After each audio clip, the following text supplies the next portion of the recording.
வணக்கம், welcome to the channel recipes desk. இன்றைக்கி நம்ம மஷ்ரூம் பெப்பர் ஃப்ரை எப்படி செய்கிறதுன்னு பார்க்கலாம்.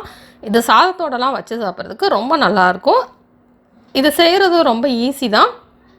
இது பிரியாணி, புலாவ், ஃப்ரைட் ரைஸோடையும் வச்சு சாப்பிட்லாம். இதுக்கு ஃபஸ்ட்டு நம்ம ஒரு கடாய் எடுத்துக்கலாம். எடுத்துகிட்டு அதில் 6 இல்லைனா 7 டேபிள் ஸ்பூன் எண்ணெய் சேர்த்துக்கிடலாம். நான் இதில் கடலெண்ணெய் சேர்த்துருக்கேன். இப்போ நான் இதில் 1/4 டீஸ்பூன் சோம்பு சேர்த்துருக்கேன். இப்போ நம்ம இதில் 2 சிகப்பு வத்தலை சின்ன சின்ன துண்டாக பிச்சு சேர்த்துக்கலாம். நெக்ஸ்ட் இதில் கொஞ்சமாக கருவேப்பிலை சேர்த்துக்கலாம்.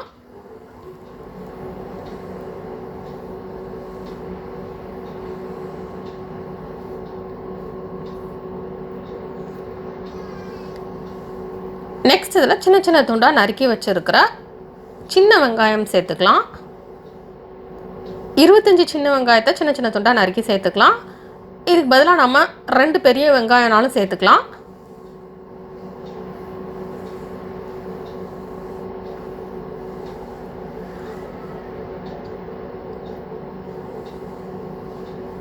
இப்போ நம்ம இதை ஃப்ரை பண்ணிக்கலாம்.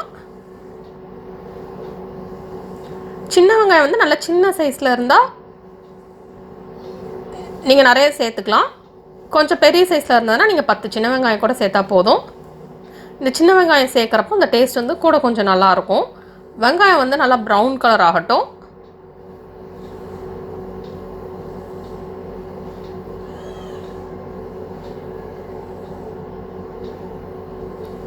நெக்ஸ்ட் இதில் 1 டேபிள் ஸ்பூன் இஞ்சி பூண்டு விழுது சேர்த்துக்கலாம்.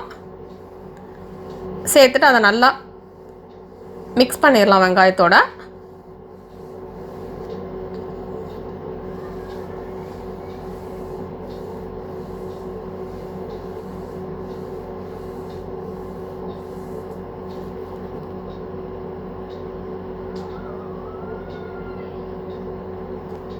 நெக்ஸ்ட் இதில் நம்ம சின்ன சின்ன துண்டாக நறுக்கி வச்சுருக்கிற காளான் சேர்த்துக்கலாம். நான் இதில் 200 கிராம் காளான் சேர்த்துருக்கேன். சேர்த்துட்டு இதை நல்லா லோ ஃப்ளேமில் வச்சு ஃப்ரை பண்ணலாம். இந்த காளான் வந்து நல்லா குக் ஆனதுக்கப்புறம் அது வந்து நல்லா சுருண்டு சின்னதாயிரும். அதனால் அது அந்த மாதிரி ஆகிற வரைக்கும் நம்ம இதை ஃப்ரை பண்ணிக்கலாம்.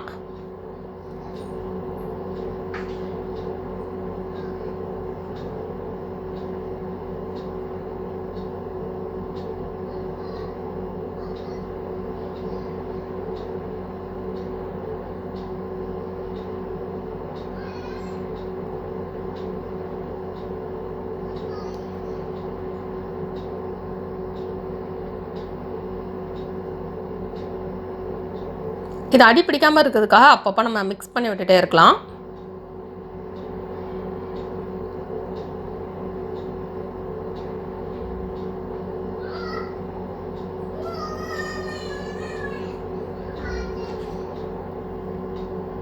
இது லைட்டாக குக் ஆனதுக்கப்புறம் நம்ம இதில் தூள் வகைகள்லாம் சேர்த்துட்டு அதுக்கப்புறம் நல்லா இதை குக் பண்ண விட்டலாம். எவ்வளோ தேவையோ அதுக்கேற்ற மாதிரி வத்தல் தூள் சேர்த்துக்கோங்க. நம்ம இதில் வந்து பெப்பரும் சேர்ப்போம். அதனால் உங்களுக்கு எவ்வளோ காரம் தேவையோ அதுக்கேற்ற மாதிரி சேர்த்துக்கோங்க. நான் இதில் 2 டீஸ்பூன் வத்தல் தூள் சேர்த்துருக்கேன். 1 டீஸ்பூன் மல்லித்தூள் சேர்த்துருக்கேன். 1/2 டீஸ்பூன் மஞ்சள் தூள்.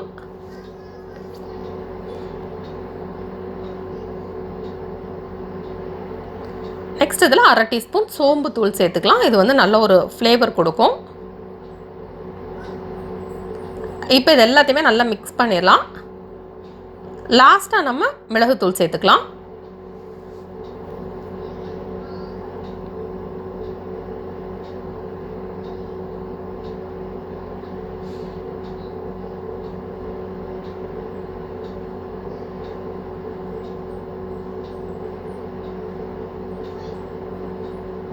இந்த காளான் வந்து குக்காக ஆரம்பிக்கிறப்ப அதில் வந்து தண்ணியெல்லாம் வெளியில் வரும்.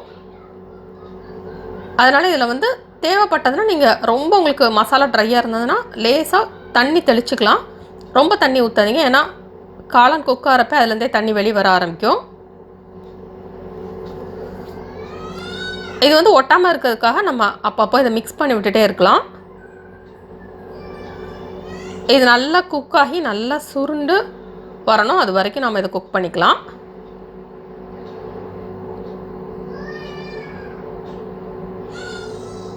இப்போ இந்த காளான் குக்காக ஆரம்பித்ததுனால கொஞ்சம் கொஞ்சமாக தண்ணி வெளியில் வர ஆரம்பிக்குது. இப்போ நம்ம இதில் டிஷ்ஷுக்கு தேவையான அளவு உப்பு சேர்த்துடலாம். சேர்த்துட்டு நல்லா மிக்ஸ் பண்ணிடலாம்.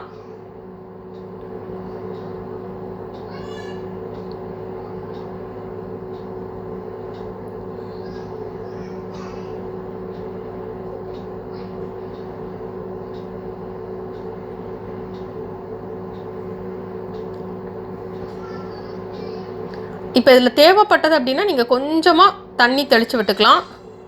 இல்லைன்னா ரொம்ப கொஞ்சமாக தண்ணி சேர்த்துக்கலாம். ஒரு 2 டேபிள் ஸ்பூன் அளவுக்கு தண்ணி சேர்த்தா போதும்.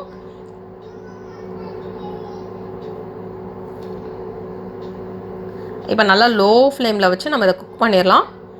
இப்போ இது நல்லா குக் ஆகிடுச்சு.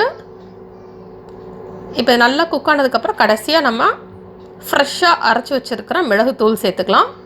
உங்களுக்கு எவ்வளோ காரம் தேவையோ நீங்கள் அதுக்கேற்ற மாதிரி சேர்த்துக்கோங்க. 1/2 டீஸ்பூன்லேருந்து 1 டீஸ்பூன் வரைக்கும் சேர்த்துக்கலாம். சேர்த்துட்டு இது நல்லா மிக்ஸ் பண்ணிடலாம். மிளகுத்தூள் சேர்த்ததுக்கப்புறம் நம்ம 1 நிமிஷம் மட்டும் இந்த மாதிரி மிக்ஸ் பண்ணி விட்டுட்டே இருக்கலாம்.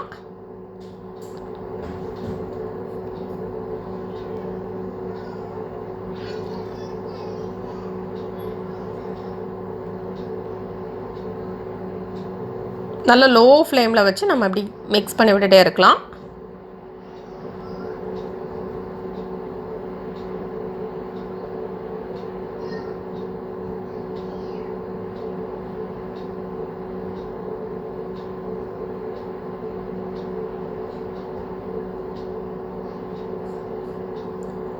இது வந்து இந்த மண் பானையில் மண் சட்டியில் சமைக்கிறப்போ நம்ம வந்து கீழே அடி பிடிக்காமல் பார்த்துக்கணும். அடி பிடிச்சிருச்சு அப்படின்னா அந்த ஸ்மெல் வந்து போகாது. இந்த மண் சட்டியை வந்து எப்படி பழக்கணும் அப்படின்னு தெரிஞ்சுக்கணுன்னா கீழே டிஸ்கிரிப்ஷன் பாக்ஸில் நான் லிங்க் கொடுக்குறேன். அதை பார்த்து தெரிஞ்சுக்கோங்க. வாங்கின உடனே எப்படி நம்ம மண் சட்டியை பழக்கிட்டு யூஸ் பண்ணுறது அப்படின்ற வீடியோ வந்து நான் லிங்க் கொடுக்குறேன் டிஸ்கிரிப்ஷன் பாக்ஸில். இப்போ இந்த காளான் நல்லா குக் ஆகிடுச்சு. இப்போ நம்ம மிளகுத்தூள் சேர்த்து நல்லா ஃப்ரை பண்ணியாச்சு.